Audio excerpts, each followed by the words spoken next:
Irmãos, abre comigo em Eclesiastes capítulo 7. Verdadeiramente, a opressão faz endoidecer até o sábio, e o suborno corrompe o coração. O que eu quero falar nessa noite é algo que Deus pôs no meu coração, sobre a opressão. Quantas pessoas agora estão oprimidas? Talvez você está aí oprimido, e você nem sabe o que está acontecendo, mas se você pudesse ver o reino espiritual agora, você iria ver a opressão do diabo contra a sua vida, contra a sua família. A opressão é uma das maiores armas de Satanás para destruir as pessoas. Ele coloca um peso, um fardo sobre os seus ombros, que com o passar do tempo, se você não tirar esses fardos da tua vida, se você não entregar nas mãos do Senhor, esses fardos vão te deixar louco. Talvez seja um casamento atribulado. Quantas pessoas vêm lutando com o seu casamento, passam anos após anos, e a cada dia, em vez de melhorar, vai só piorando a situação. Algo precisa ser feito para que essa opressão venha sair da tua vida. Talvez seja você começar a orar, você fazer a tua parte, em vez de ficar esperando o outro mudar. Sempre há uma saída para a pessoa que está opressa, principalmente para nós que conhecemos a Deus. Nunca desista disso, irmãos. Mas o propósito do diabo é justamente esse: fazer com que você desista e você se entregue. A opressão pode ser talvez um vício que você não consegue vencer e você tem vergonha, e ninguém sabe disso, é só você e Deus. Mas aquilo ali te corrói por dentro, aquilo ali te tira a vontade de querer fazer as coisas. Ela faz você perder a vontade de viver. Quantos crentes, homens de Deus, mulheres de Deus, têm experiências com Deus, têm uma vivência com Deus, mas a opressão da carne, aquilo que é muito mais forte que você, é aquela circunstância que nunca muda, aquilo ali vai te deixando louco. Você muitas vezes começa a tomar remédio. Quantos cristãos não precisavam, mas agora tem que viver à base de remédio, viver à base de consultas, com psicólogo, psiquiatra. Não é errado isso, porque nós vivemos num mundo complicado, é difícil mesmo, e a nossa mente é tão atribulada. Hoje nós recebemos tanta informação, muito mais do que os nossos pais, os nossos avós. Então é tanta informação na nossa mente, e já está comprovado que isso vai deixando a gente doido mesmo, se a gente não souber filtrar aquilo que entra na nossa mente. Tantas notícias ruins. Se tivesse apenas notícias boas na TV, mas não tem. Na internet você só vê notícia ruim. Isso tudo vai deixando uma opressão na nossa vida, a gente não consegue se libertar disso. Então esse é o propósito do diabo: fazer com que a opressão seja tão forte que você simplesmente se entregue e pare de lutar, e pare de acreditar que você pode ser liberto disso. Mas graças a Deus, como eu disse, existe uma saída. Eu queria que você viesse comigo lá em Atos capítulo 10. Atos capítulo 10, o versículo 38. Eu gosto muito dessa passagem, porque ela me dá esperança. Atos 10, o versículo 38. Como Deus ungiu a Jesus de Nazaré com o Espírito Santo e com poder, o qual andou por toda parte, fazendo o bem e curando a todos os oprimidos do diabo, porque Deus era com ele. Glória a Deus. Então Jesus, ele veio para isso. Ele veio para libertar os oprimidos do diabo. As pessoas que estavam escravizadas por alguma opressão que seja, Jesus veio para libertá-las, e ele fez isso. Ele curou todos os oprimidos do diabo, porque Deus era com ele. E Deus também, ele quer te usar para curar, para libertar as pessoas, porque o mesmo Espírito Santo, a Bíblia diz, o mesmo Espírito Santo que estava em Jesus, exatamente o mesmo, ele está dentro de nós. Amém? Para isso nós precisamos primeiro sermos libertos. Você não pode libertar alguém se você está preso. Você precisa, em primeiro lugar, ser liberto. Deus precisa te libertar completamente. E eu tenho certeza que se você buscar o Senhor com persistência, Ele vai te libertar. Mas tem que ter persistência, porque o diabo, ele não vai soltar, ele não vai te deixar tão fácil assim. Nós vemos na representação ali de Moisés com Faraó Faraó representando o diabo e Moisés, o libertador, representando como se fosse um Cristo. Mas Faraó não deixou, ele não queria que o povo de Israel fosse liberto daquela opressão, daquela escravidão. E já se passaram 400 anos. E mesmo no final ali de tudo, né, aquele povo decidiu seguir Moisés. E até Faraó concordou. Mas de última hora, mesmo assim, ele tentou de novo. E é assim que acontece, quanto mais a gente vai se distanciando do inimigo, aí que ele vem com todas as forças para você voltar atrás na sua decisão. Mas a promessa é que Deus, Ele te dá o livramento total. É para sempre, você nunca mais vai se lembrar. Porque foi o que Moisés falou: olha, veja o grande livramento que Deus dará a vocês. Vocês nunca mais vão passar por isso, porque a libertação vai ser completa. Amém? Então você precisa crer nisso. Vai ser algo completo. Não quer dizer que você não vai ter lutas na tua vida mais, mas você vai estar liberto. Porque uma coisa é você pecar, todos nós pecamos. Uma coisa é você cair em tentação em algum momento, todos nós caímos em tentação. Mas uma coisa é você ser escravo do pecado. Então, a Bíblia diz em Gálatas 5, versículo 1, que se Cristo nos libertou, agora nós somos livres de verdade e não devemos voltar mais a um jugo de escravidão. Então não aceite mais isso, irmão. Você pode cair, você pode errar e vai acontecer, né? Não adianta a gente debater isso. O que a gente tem que debater é o seguinte: quando acontecer, o que você vai fazer? Se você não souber lidar com isso, você vai endoidecer, porque a opressão do diabo vai te vencer. Então você precisa lembrar que a misericórdia do Senhor dura para sempre. Ela se renova a cada manhã. Sabe, em vez de você começar a ficar reclamando para Deus os seus problemas, comece a falar as promessas. Você quer ser liberto? Comece a profetizar. Comece a falar: Senhor, o Senhor disse que Jesus me libertou e verdadeiramente eu sou livre, então eu não aceito isso mais. Sabe por que eu estou falando isso? Porque a gente vai sendo vencido tanto, sabe, talvez naquele pecado, ou talvez lá na tua casa, você não consegue ter paciência. E o que acontece? As nossas orações não é orações de fé mais, é oração de reclamação. Você só reclama, você só fala: Senhor, ai de mim, Senhor, tem misericórdia de mim. É lógico que nós devemos nos humilhar. Hoje de manhã eu falei sobre isso. Deus exalta quem se humilha e não quem é humilhado, como aí eles aí dizem, né? Ah, Deus exalta os humilhados. Não, Deus exalta os que se humilham. É diferente, foi isso que Jesus disse. Então, você tem que se humilhar na presença de Deus, mas chega um momento que você tem que parar o que você está fazendo e começar a decretar a tua vitória. Você falar: Senhor, eu confio no Senhor, essa vitória é minha, eu não aceito mais viver nessa opressão do diabo. Então está nas tuas mãos também você se libertar disso, sabe? Então, quando você começa a confessar com a tua boca as promessas de Deus, então Deus começa a te honrar, porque a Bíblia diz que Deus zela pela sua palavra para cumpri-la. Amém? Então, se você não sabe quais são as promessas de Deus, eu vou te dar uma dica: pesquisa no Google. Entra no Google lá: promessas, vida financeira, promessas, vida amorosa, promessas para o meu casamento, promessas para a família. A Bíblia diz, né, que Deus faz da estéril ser mãe de muitos filhos. Você que não consegue ter filhos, comece a profetizar, comece a declarar as promessas, e você vai ver, o diabo vai fugir de você, porque Deus vai operar em teu favor, Deus vai honrar, não importa o tempo que demore. Amém? Eu me lembro que durante muito tempo da minha vida, eu debaixo de opressão, o diabo querendo que eu desanimasse, eu citava uma passagem, está lá no Salmo 118, em que Davi disse: eu não morrerei, pelo contrário, eu viverei e anunciarei as grandes obras de Deus. Hoje eu estou vivendo essa palavra, que eu profetizei, eu plantei, porque as palavras são como sementes, né? Como diz o pastor Edmar.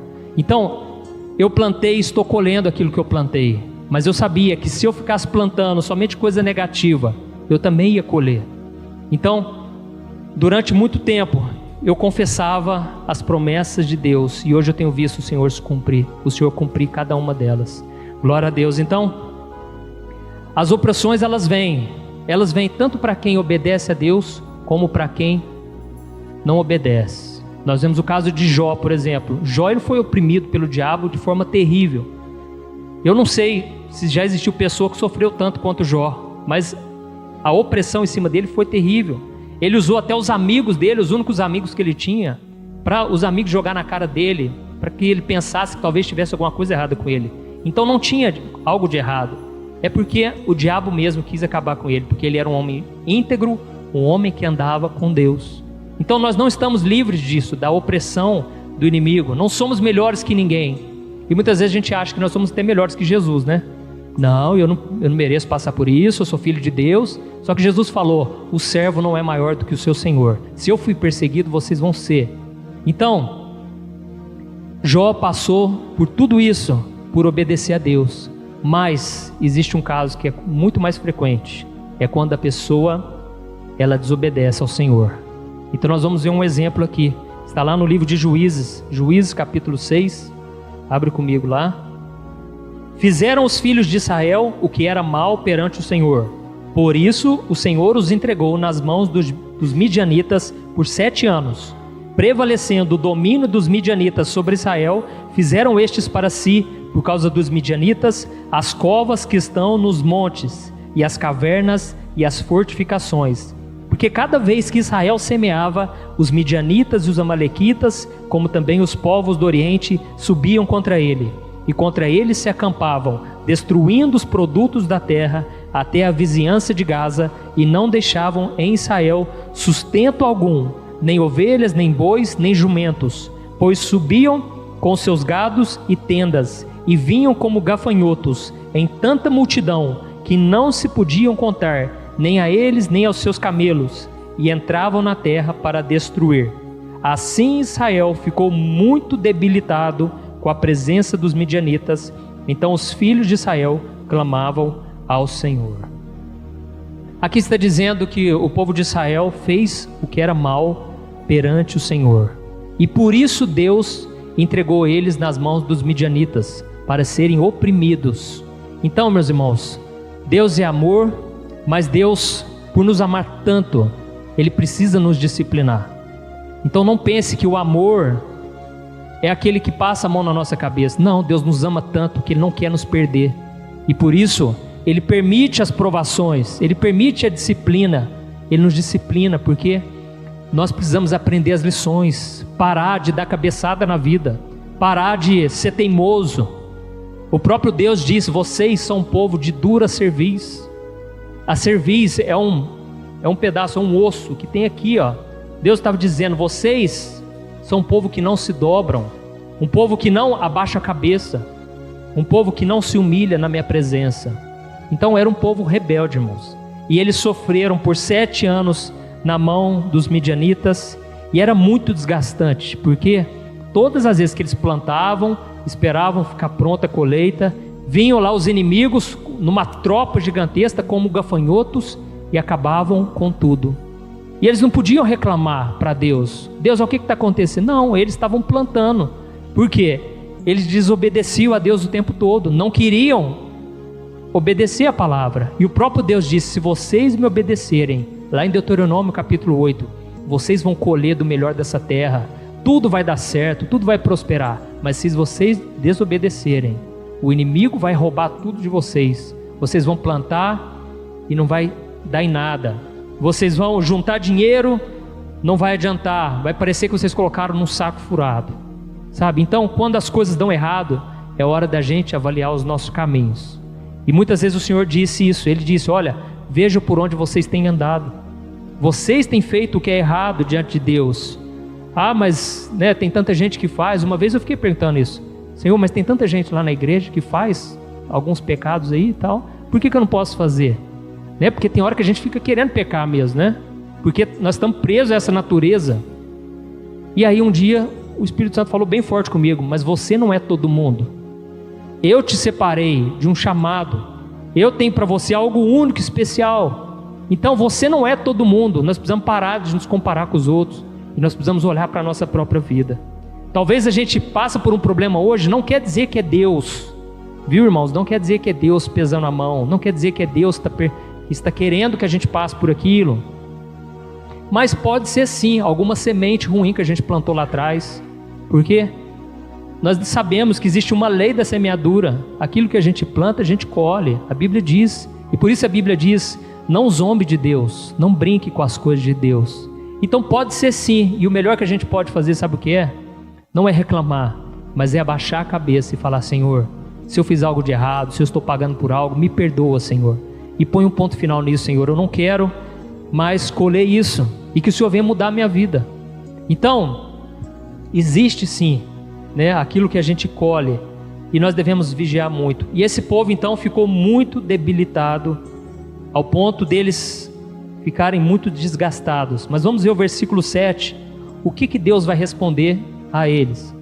Versículo 7: Tendo os filhos de Israel clamado ao Senhor por causa dos midianitas, o Senhor lhes enviou um profeta, que lhes diz: Assim diz o Senhor, Deus de Israel: Eu é que vos fiz subir do Egito, e vos tirei da casa da servidão, e vos livrei das mãos dos egípcios, e da mão de todos quantos vos oprimiam, e os expulsei de diante de vós, e vos dei a sua terra, e disse: Eu sou o Senhor vosso Deus.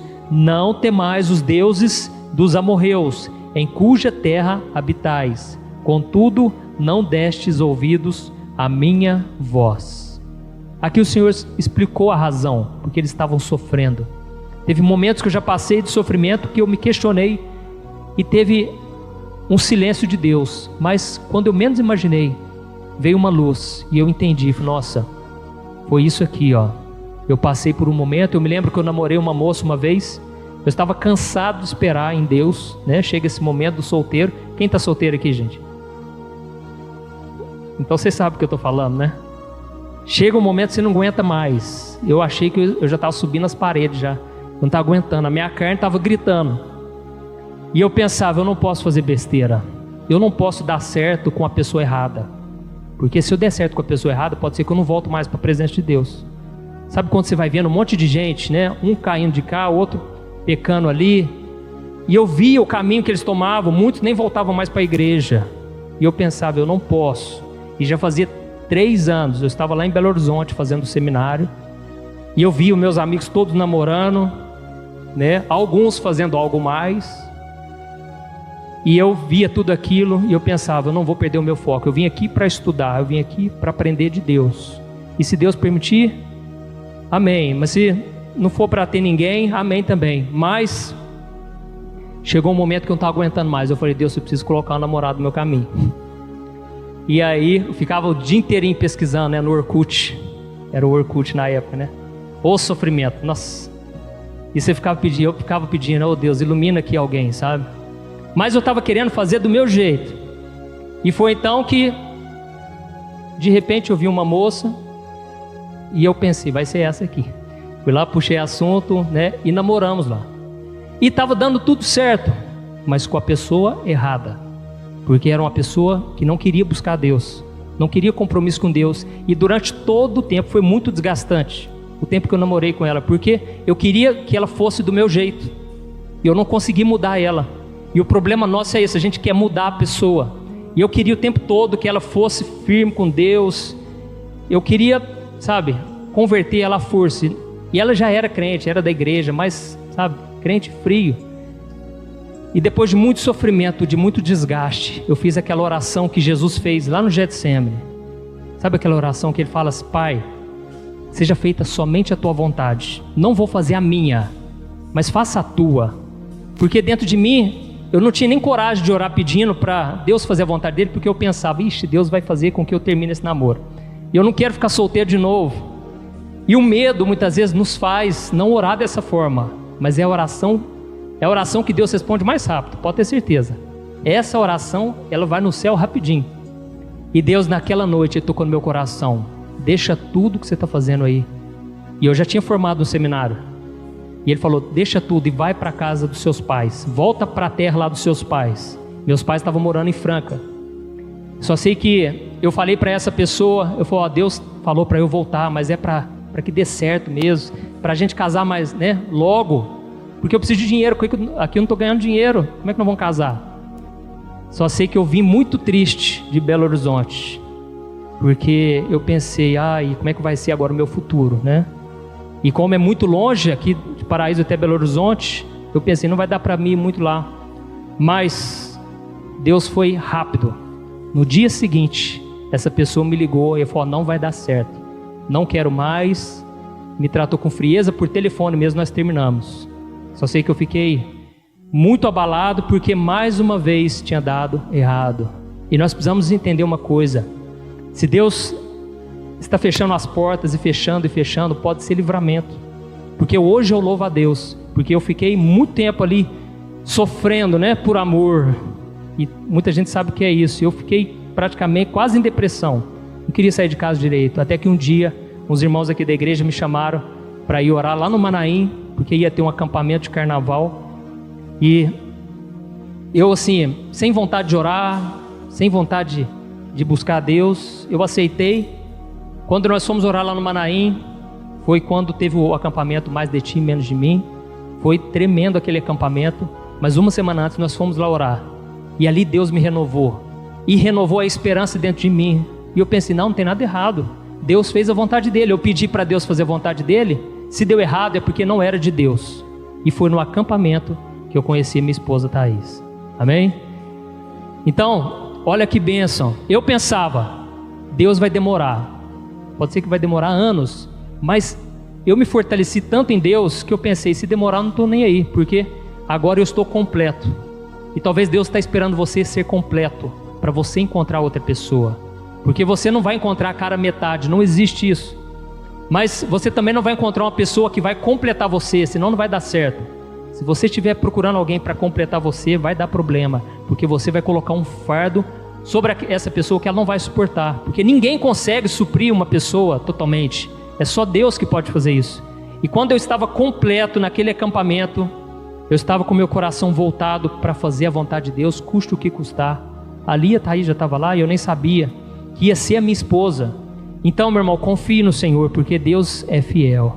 Glória a Deus. Então, Deus revelou através do profeta a razão pelo qual eles estavam sofrendo opressão. Ele disse: olha, eu vos fiz subir do Egito, tirei vocês lá da escravidão, tirei vocês da casa de servidão, livrei vocês das mãos dos egípcios, das mãos de todos que vos oprimiam, e os expulsei diante de vós, e vos dei a sua terra, e disse: eu sou o Senhor vosso Deus, não temais os deuses dos amorreus, em cuja terra habitais, contudo não destes ouvidos à minha voz.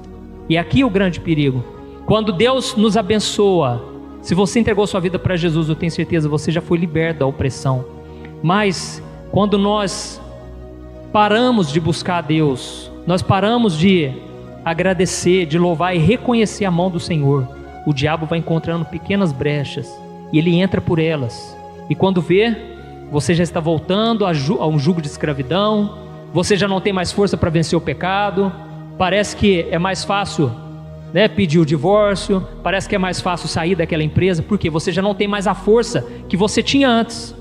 Porque antes você estava com Deus, mas agora, por algum motivo, a presença de Deus já não é mais forte, porque a Bíblia diz que Deus nos deu um espírito de ousadia. Ele não vai nos dar, Ele já deu o espírito de ousadia, não o espírito de covardia, o espírito de medo, não. Deus já nos ungiu com esse espírito, que é o mesmo que estava em Jesus. E esse espírito, ele é que nos dá a força para vencer a opressão do diabo. Mas nós precisamos ouvir a voz do Espírito Santo. E aqui o Senhor disse: vocês não ouviram. Quando eu chamei vocês: olha, não vão por esse caminho, vocês não me ouviram. Quando eu falei: não toquem coisas imundas, vocês não me ouviram. Sabe, então o povo de Israel foi errando bastante, até que chegou um momento que ficaram sem saída, eles já não tinham força para sair, e Deus precisou intervir, porque Deus é misericordioso, Deus é amoroso. Então Deus levantou um jovem. E continuando aqui o versículo 11, olha o que diz: então veio o anjo do Senhor e assentou-se debaixo do carvalho que está em Ofra, que pertencia a Joás, Abiesrita, e Gideão seu filho estava malhando trigo no lagar para o pôr a salvo dos midianitas. Então o anjo do Senhor lhe apareceu e lhe disse: o Senhor é contigo, homem valente. Glória a Deus. Aqui começa uma nova história, mas demorou 7 anos naquela opressão, porque eles precisavam passar por aquilo, até o ponto deles clamarem a Deus de todo o coração: Porque Deus sabe, às vezes a gente clama, né? Mas não é aquela oração ainda. Você não está disposto ainda a abrir mão do que tiver que abrir mão. Você não está disposto a mudança, e Deus sabe disso. Você pode orar quantas horas for preciso, mas Deus sabe o momento certo que o seu coração está quebrantado e que você realmente entrega os seus pontos. Não, vou entregar nas mãos de Deus. Agora eu já não aguento mais isso. Quando você faz isso, é aí que Deus envia o profeta, Deus envia a palavra, Deus envia o Espírito Santo, Deus entra na tua história. Amém? Então, foi nesse momento que aí então Deus escolheu esse jovem. E esse jovem também estava fugindo. E aqui diz que o povo de Israel estava se refugiando nos montes, nas cavernas. E esse jovem também estava escondendo a plantação para que não fosse roubada. E apareceu um anjo ali e disse: o Senhor é contigo, homem valente. E ele respondeu no versículo 13, respondeu-lhe Gideão: ai, Senhor meu, se o Senhor é conosco, por que nos sobreveio tudo isso? E que é feito de todas as tuas maravilhas que os nossos pais nos contaram, dizendo: não nos fez o Senhor subir do Egito? Porém agora o Senhor nos desamparou e nos entregou nas mãos dos midianitas. Então, aqui ele pensou: ai Deus, não estou entendendo não, se o Senhor está conosco, se nós somos o povo do Senhor, o povo escolhido, por que a gente está passando por isso? Né? Olha como ele pensava que era, né? E é a forma que a gente pensa muitas vezes. Por que Deus está permitindo isso? Né? Então nós devemos entender uma coisa: Deus nunca é culpado. A Bíblia diz: seja todo homem mentiroso e sempre Deus verdadeiro. Nós sempre estamos errados e Deus sempre está certo, porque Deus sabe o que faz. E aqui continuando, só para a gente encerrar, olha o versículo 14. Então se virou o Senhor para ele e disse: vai nessa tua força e livre Israel das mãos dos midianitas. Porventura não te enviei eu? E ele disse: ai, Senhor meu, com o que livrarei Israel? Eis que a minha família é a mais pobre em Manassés, e eu o menor na casa de meu pai. Tornou-lhe o Senhor: já que eu estou contigo, ferirás os midianitas como se fossem um só homem. Glória a Deus. Quando Deus está com a gente, irmãos, nós somos maioria. Você pode estar sozinho na tua casa. Talvez ninguém da tua casa serve a Deus. Talvez você é o menor da tua casa. Ninguém te dá crédito. Ninguém confia naquilo que você fala. Talvez porque você deu motivos, né? Você lá atrás, você não começava as coisas, não terminava. Lá em casa, muitas vezes as pessoas viam eu assim. Os meus irmãos, porque eu começava alguma coisa e não terminava. Os meus amigos, quando eu me converti, quando eu vim para os caminhos de Deus, eles falaram: Juninho, não vai dar um mês, não dou um mês para você. Porque eu era muito fogo de palha. Eu dizia e não cumpria. Mas o fato de Deus estar comigo, Ele foi me capacitando, Ele foi me ensinando que não devia ser assim mais.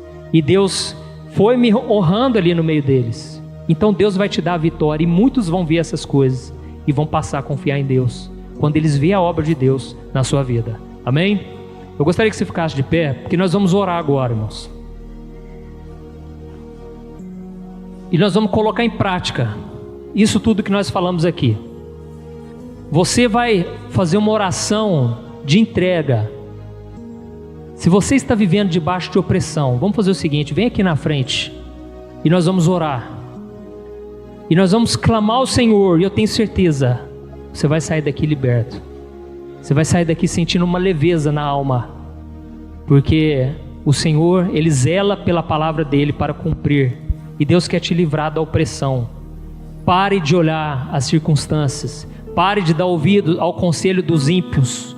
Tem muita gente aí que tem uma boa intenção, mas ela não anda com Deus. Ela não ouve a Deus. Então não dê ouvidos a ela, porque senão você vai tomar a decisão errada e depois você vai chorar amargamente. E Deus não quer isso. Ouça a voz do Senhor e não tome nenhuma decisão precipitada. Mas antes disso, ore. Porque se você orar antes de qualquer decisão, você nunca vai tropeçar na sua vida. Aleluia. Feche seus olhos. E agora nós vamos clamar a Deus. Pode começar orando, irmãos. A presença do Senhor está aqui. O Espírito Santo está movendo no nosso meio. Se você está debaixo de uma opressão maligna, você não tem força para orar, você não ora mais, nem abrir a boca você consegue. Tamanha a sua fraqueza espiritual. Eu estou aqui para profetizar na tua vida, na unção do Espírito Santo. Você vai ser liberto agora, em nome de Jesus. Essa noite é a noite da tua vitória. Você vai ser liberto. Não importa o quanto você chorou, até mesmo no dia de hoje, você vai voltar a sorrir. Não importa quanto tempo demore, você vai estar fortalecido. Isso é o que importa, porque se Deus é com você, você vai vencer todos os inimigos como se fosse um só. Tamanha vai ser a força na tua vida, tamanha vai ser uma unção sobre você. Você vai chorar, mas você vai orar. Você não vai parar de orar. Se você ora em línguas, você vai orar em línguas, mas você vai guerrear no reino espiritual, porque Deus não quer isso para a tua vida. Deus quer te libertar do jugo, da opressão, da servidão, da escravidão. Você é livre em nome de Jesus. Você foi liberto por Jesus. Aleluias. Senhor, nós nos colocamos na tua presença agora, meu Pai, e nós te pedimos, Senhor, que a unção do teu Espírito Santo, Pai, venha varrer esse lugar agora. Satanás, sai desse lugar, sai da vida dessa pessoa, sai desse casamento, sai dessa família, em nome do Senhor Jesus. Jesus, coloca a tua mão, Senhor, sobre a vida de cada um, meu Pai. Eu não posso tocar nelas, eu não consigo, são muitos, Pai, mas o Senhor, meu Deus, pode tocar nessas vidas agora. O Senhor pode libertar, Pai. Seja um vício, Senhor, da masturbação, da prostituição, o vício, Pai, das drogas, do cigarro, do alcoolismo. Em nome de Jesus, Senhor, liberta-nos, Senhor. Oh, meu Pai, venha trazer a cura, Senhor, assim como o Senhor curava, enquanto o Senhor caminhava aqui sobre essa terra, o Senhor curava os oprimidos do diabo, Senhor. Venha, meu Pai, libertar, venha curar e sarar a tua igreja, Pai. Nós estamos orando aqui, Pai, em comunhão. O corpo de Cristo, Pai, estava doente, mas agora foi sarado. Nós estamos clamando aqui, Pai, em unidade de fé. Nós não vamos levar para casa essa enfermidade na alma, essa enfermidade no corpo. Nós vamos, Pai, sair daqui renovados, confiantes na tua promessa, na tua palavra. E eu creio, meu Pai, que toda maldição que foi lançada contra nós, toda palavra que foi lançada contra nós, ela está caída por terra em nome de Jesus. A tua palavra diz que esta é a herança do Senhor para os teus filhos, meu Pai, que nada que foi proferido contra nós vai prosperar, nenhuma palavra vai prosperar contra nós, em nome de Jesus, meu Deus. Oh, Senhor, venha trazer libertação, Pai, venha trazer alegria de volta, Senhor, que nós venhamos, Pai, ter o mesmo Espírito, Pai, que Jesus tinha, Pai, um Espírito operante, um Espírito que agia, Pai. Nós não aceitamos, Pai, a escravidão na nossa casa, na nossa família, Pai. Os nossos parentes, Pai, estão cegos espiritualmente, mas nós estamos agora profetizando que eles serão salvos, que eles serão libertos. Hoje eles estão nas mãos do diabo, mas não estarão mais a partir de agora, em nome de Jesus. Liberta, Senhor, o meu irmão, liberta, Senhor, a minha mãe, o meu pai, os meus tios, oh, Senhor, os meus primos, os meus avós, em nome de Jesus. Liberta, Senhor. Oh, nós clamamos a Ti por eles, Pai. Oh, Senhor, venha trazer um renovo, Senhor, sobre o nosso lar, sobre a nossa casa. Senhor, nós queremos voltar a andar de cabeça erguida, vitoriosos, Pai, na nossa casa, no nosso emprego, na escola, em nome de Jesus, Senhor. Nós tomamos posse das Tuas promessas, Senhor, e eu venho te pedir, Pai, traga a nossa memória aquilo que dá esperança, Senhor. Oh, Senhor, a Tua palavra diz para nós colocarmos nas portas, em todos os lugares, as promessas do Senhor, Pai, para a gente não se esquecer de que o Senhor é bom, de que o Senhor é fiel. Em nome de Jesus, Pai, traga a nossa memória no dia de amanhã, a partir de amanhã, tudo aquilo que o Senhor já fez na nossa vida, Senhor. Se o Senhor já operou no passado, o Senhor é o mesmo ontem, hoje e eternamente. Opera em nossas vidas, Pai. É no nome de Jesus que nós oramos e te agradecemos. Amém. Glória a Deus. Aleluia.